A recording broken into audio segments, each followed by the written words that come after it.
রিনি দাঁড়াও। বলো। I love you. ভাবছিলাম চর মারবো, কিন্তু মারলো না। ভালোই হয়েছে মারে নাই। কিন্তু এটা কি? ও তো লাঠি নিয়ে আসতেছে। কি করব বুঝতাছি না। দাঁড়িয়ে থাকবো নাকি দৌড় দিব? 10 সেকেন্ড সময় নিলাম। না, আমার ভালোবাসার দরকার নাই। জুতাটা হাতে নিয়ে দিলাম দৌড়। পেছন থেকে, কই যাস? আয়, তোরে ভালোবাসা দেই। দরকার নাই তোর ভালোবাসার, তুই থাক। 2 দিন পর আবার যাইতেছি। আজকে মনে হয় কপালে শনি আছে। ওইদিকে রিনি বসে আছে। ওর কাছে গেলাম, কিন্তু নিরাপদ দূরত্ব বজায় রেখে যাতে পালাতে পারি। রিনি, বল। রেগে আছিস? না, বল।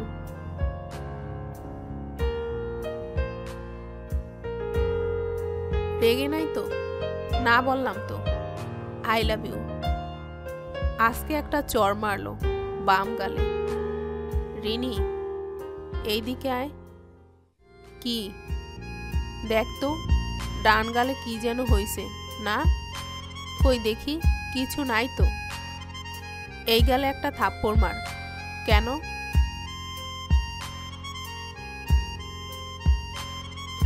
আম্মু বলছে এক গালে থাপ্পড় মারলে বউ মরে। ঠাস করে একটা চর মেরে রিনি চলে গেল। ও, আমি সানবি আহমেদ সাকিব, ইন্টার ফার্স্ট ইয়ারে পড়ি। আর ও হলো রিনি। অনেক রাগী একটা মেয়ে। সবাই ভয় পায়, কিন্তু আমি পাই না। আমি তোকে ভালোবাসি, তাই ভয় পাই না। মাঝে মাঝে অবশ্য একটু ভয় পাই, তখন দৌড় দিই।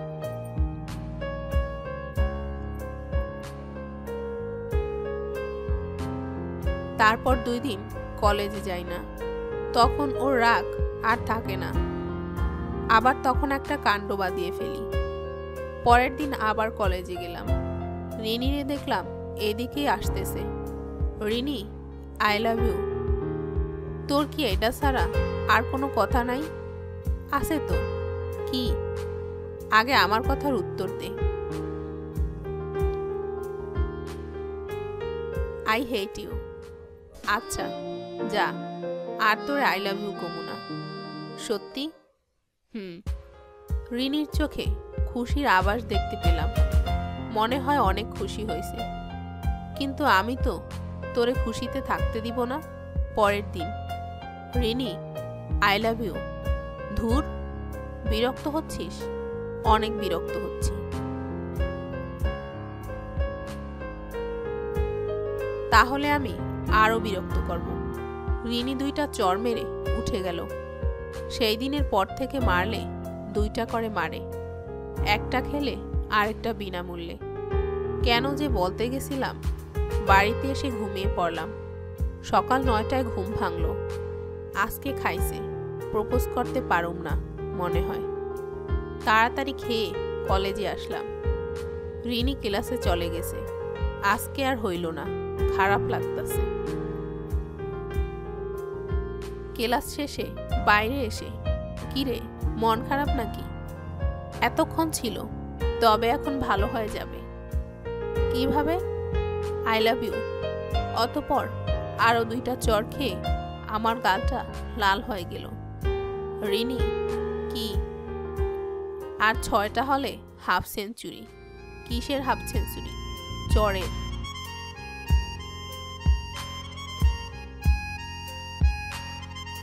রিনি মুচকি হেসে চলে গেল। আমি আবারও খাইলাম, ক্রাশ খাইলাম আর কি। এই হাসিটা দেখার জন্য সারা জীবন চর খাইতে পারি। তারপর আরো 2বার প্রপোজ, কিন্তু কপাল খারাপ। চর ছাড়া আর কিছুই জুটে নাই কপালে। তবুও ভালোবাসি, কি করব? তুই বুঝলি না? যদি ভালো নাই বাসে তাহলে ডিরেক্ট বলে না কেন?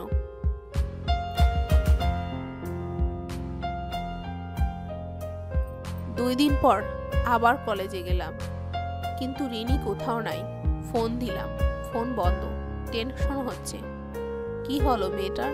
কলেজ তো কখনো মিস দেয় না। কলেজের অলিগলি, ক্লাসরুম সব খুঁজে দেখলাম, কোথাও নাই। ওর বান্ধবীদের কাছে খোঁজ নিলাম, না, কেউই কিছু জানে না বলতেছে।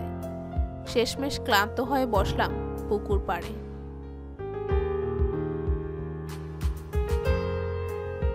কিছুক্ষণ পর খিলখিল করে হাসির শব্দ পেলাম। দেখলাম রিনি আর 3 জন মেয়ে হাসতেছে আমার অবস্থা দেখে। আমাকে বোকা বানানো হয়েছে, তবুও ভালো লাগতেছে সামনে দেখতে পেয়ে। রিনি আর মেয়ে 3টা আমার কাছে আসলো। খুব মজা, তাই না? অনেক মজা। খুব ভালোবাসিস আমাকে, তাই না?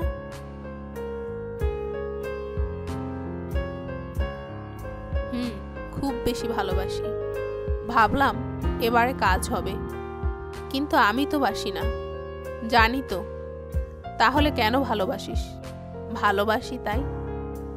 আমার খালাতো বোন শিমু, রিহা, নিশাত আর ও হলো সানভি। আমাকে প্রতিদিন প্রপোজ করে, আর প্রতিদিন কি পায় জানিস? ওরা 3 জন বলে উঠল, কি? রিনি আমার কাছে আসলো, তারপর এক গালে একটা চড় মেরে চলে যেতে লাগলো। রিনি, কি? এই গালে দিয়ে যা। রিনি কিছু বলল না, এগিয়ে এসে আরেকটা চড় মেরে চলে গেল। এতটা অপমান না করলেও পারত। ওর বোনদের সামনে এভাবে অপমান করলো। ভালোবাসলে পারতো না। ও তো আমাকে ভালোই বাসে না, আর কি পারবে না?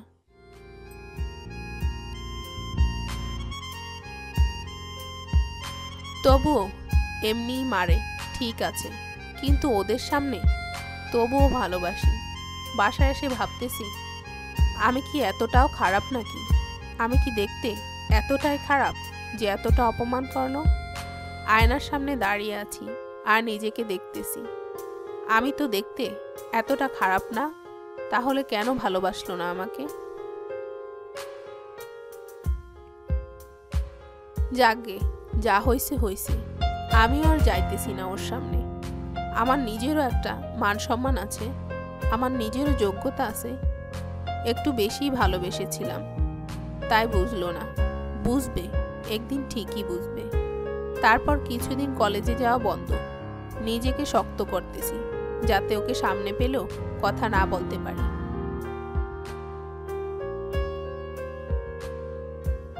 15 দিন পর আজকে কলেজে যাইতেছি। মনে হাজারো প্রশ্ন উকি মারতেছে। কি বলবে দেখা হলে, নাকি আবার অপমান করবে? ভাবতে ভাবতে কলেজে এসে গেছি। রিনি আমাকে দেখা মাত্রই এগিয়ে আসলো। আমি এড়িয়ে যাওয়ার চেষ্টা করলাম, কিন্তু বৃথাই চেষ্টা। আমি সরি, আসলে সেদিন বেশি খারাপ ব্যবহার করেছি তোর সাথে, রিনি বলল। না, ঠিক আছে, আমি তো ওটারই যোগ্য। আমিই সরি তোকে এতদিন ডিস্টার্ব করার জন্য। বলেই চলে আসলাম। আমার তো ভালোবাসারও অধিকার নাই। থাকলে আজকে জড়িয়ে ধরে বলতো ভালোবাসি। শুধু সরি বলে সব কিছু শেষ করে দিত না। ভাবছিলাম আর কলেজে যাব না, যায়ও নাই 6 মাস, কিন্তু পরীক্ষা শুরু হয়ে গেল, তাই আবার যেতে হলো। প্রায় দেখা হয় পরীক্ষার মধ্যে। আগে গেলে কথা বলতে হবে ওর সাথে, তাই 5 মিনিট লেট করে যাই। তাহলে আর কথা বলতে হয় না। আবার পরীক্ষা শেষ হওয়ার 5 মিনিট আগেই খাতা জমা দিয়ে চলে আসি, যাতে আর দেখা না হয়। কারণ আমি জানি, যতই ভুলে থাকতে চাই না কেন, ভালোবাসি এখনো। কিন্তু ও তো বাসে না। হয়তো এখন বাসে, কিন্তু সময় চলে গেছে। শেষ পরীক্ষার দিন কলেজ থেকে জানালো সবাই মিলে পিকনিকে যাবে। পিকনিকে যাবার কারণটা আমি। কারণ আমি খুবই দুষ্টু প্রকৃতির ছেলে।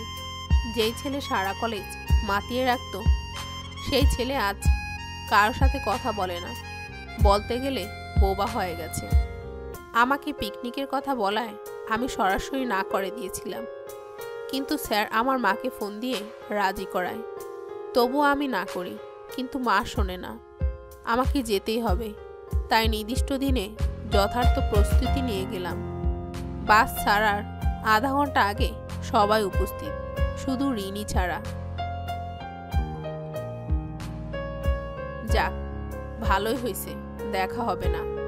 বাসে উঠে সবাই যার যার জায়গা নিয়েছে, শুধু আমার পাশের সিটটা খালি। বুঝতে পারলাম এই সিটটাই রিনির, কিন্তু আমার পাশেই কেন? বাস ছাড়ার 5 মিনিট আগে রিনি এসে উপস্থিত।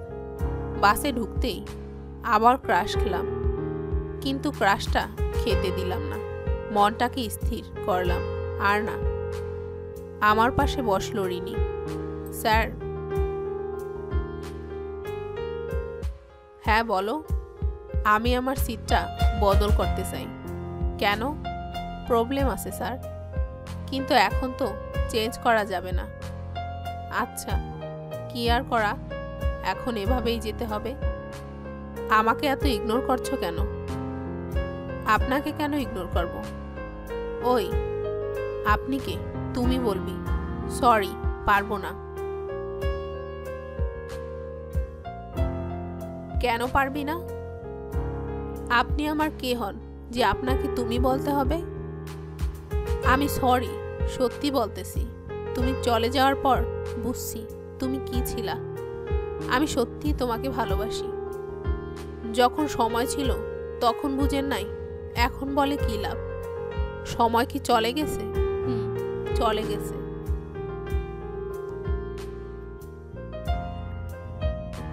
তাহলে কেন ভালোবাসতে বাধ্য করলা?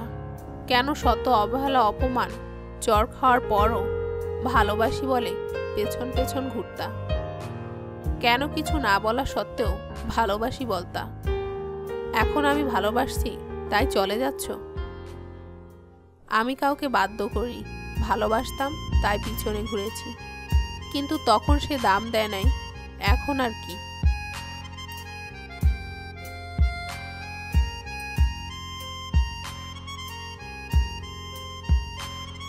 আমি তোমাকে ভালোবাসি, কথা দিতেছি, আর কখনো তোমাকে কষ্ট দিব না। আমাকে একটা সুযোগ দাও তোমাকে ভালোবাসার। বলেই আমার বুকে ঝাঁপিয়ে পড়ল আর কাঁদতে লাগলো। এখন আর আমার সাধ্য নেই ওকে সরিয়ে দেওয়ার। চাইলেই ওকে অপমান করতে পারতাম, কিন্তু করিনি, কারণ ভালোবাসছিলাম তো। সরি, ভালোবাসি।